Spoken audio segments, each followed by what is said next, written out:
प्रधानमंत्री नरेंद्र मोदी ने राजस्थान के बांसवाड़ा में एक चुनावी रैली को संबोधित करते हुए कांग्रेस पर तीखा हमला किया और कहा कि कांग्रेस मां बहनों का सोना लेकर घुसपैठियों को बांटना चाहती है।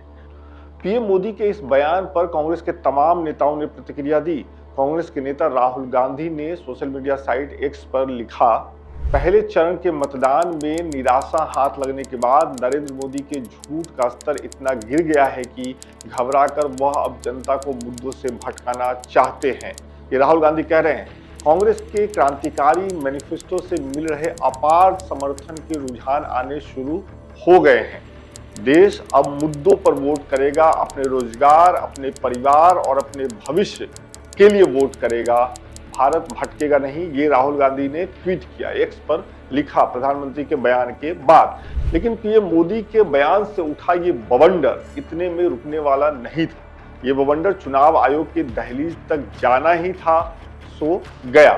माध्यम बने पार्टी के सीनियर नेता कपिल सिब्बल ने इस मामले को लेकर चुनाव आयोग से सवाल किया। आप खुद सुनिए कि उन्होंने किस लहजे में क्या सवाल चुनाव आयोग से पूछा। एक सवाल मैं और पूछना चाहता हूं, वो ये है चुनाव आयोग से कि आपने तुरंत कोई कदम नहीं उठाया। क्यों नहीं उठाया? ये जो भाषण है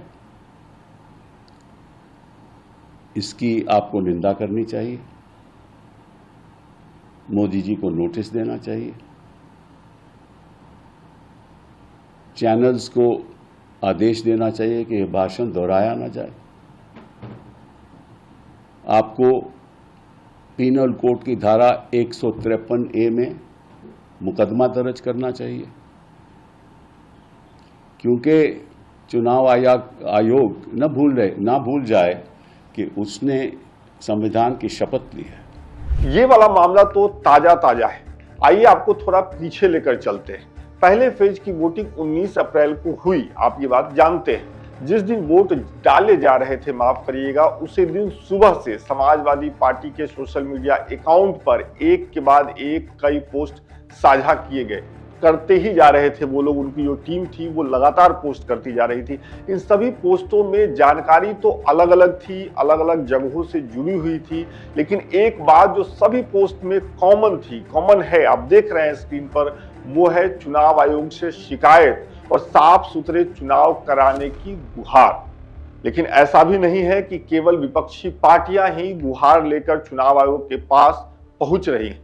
पिछले दिनों कांग्रेस के एक बड़े नेता और राज्यसभा सांसद रणदीप सुरजेवाला ने भारतीय जनता पार्टी की बड़ी नेता और मथुरा से सांसद हेमा मालिनी पर अभद्र टिप्पणी की थी।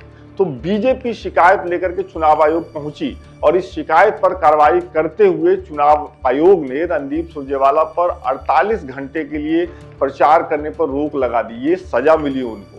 थोड़ा और पीछे चलते हैं। जब कथित शराब घोटाले के मामले में ईडी ने दिल्ली के मुख्यमंत्री अरविंद केजरीवाल को गिरफ्तार किया, तो विपक्ष की तरफ से 27 नेताओं की एक टोली चुनाव आयोग के पास पहुंची थी और तब उन लोगों ने शिकायत की थी कि केंद्र की मोदी सरकार चुनाव से पहले विपक्षी नेताओं को जेल में बंद करवाने के लिए सरकारी मिशनरियों का दुरुपयोग कर रही है। तो लंबा हो गया है। आयोग ने इस शिकायत पर कोई कार्रवाई नहीं की थी, आयोग ने इसे नजरअंदाज किया था।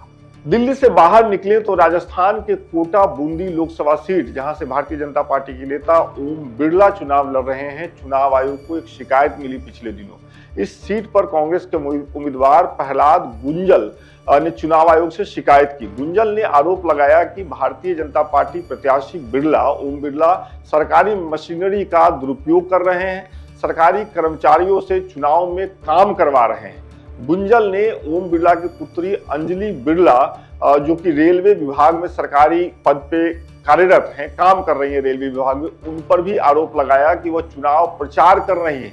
उनके चुनाव प्रचार करती हुई तस्वीरें, वीडियो भी गुंजल ने शिकायत के साथ चुनाव आयोग को भेजी और कार्रवाई की मांग की। ये तो हुई शिकायतों की बात, लेकिन चुनाव आयोग पर पिछले दिनों कुछ आरोप भी लगे। एक आरोप आप यहाँ पर देखिए। पश्चिम बंगाल के मुख्यमंत्री हैं ममता बनर्जी, फायर ब्रांड नेता हैं। उन्होंने आरोप लगाया कि भारतीय चुनाव आयोग ने पीएम नरेंद्र मोदी और बीजेपी के लोगों को आराम देने के लिए मतदान की तारीख 1 जून तक रखी है, ताकि बीजेपी के लोग देश के संसाधनों का जमकर उपयोग करें और उन्हें चुनाव प्रचार करने के लिए पूरा वक्त मिले।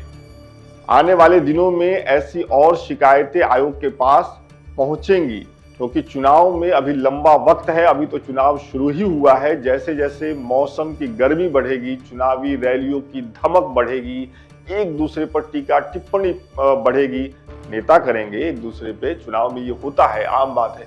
वैसे वैसे चुनाव आयोग के पास शिकायतों का पुलिंदा जो पहुंच रहा है वो बढ़ता चला जाएगा और आयोग को ये देखना होगा कि कौन सी शिकायत जायज है, कौन सी शिकायत सही नहीं है, किस शिकायत पे कार्रवाई होनी चाहिए और किस शिकायत पे नहीं। आपको ये तो पता ही है कि देश में लोकसभा चुनाव, विधानसभा चुनाव करवाने की जिम्मेदारी चुनाव आयोग की होती है। चुनाव की घोषणा होते ही जितनी भी सरकारी मशीनरियां होती हैं वो एक तरीके से चुनाव आयोग के अंतर्गत काम करने लगती हैं और चुनाव आयोग ये देखता है कि जब से चुनाव शुरू हुआ, जब से चुनाव की घोषणा हुई, तब से लेकर के रिजल्ट आने तक हर तरह की पार्टी, हर राजनीतिक पार्टी के लिए एक कॉमन ग्राउंड मिले और वहां पर चुनाव शांतिपूर्ण तरीके से हो।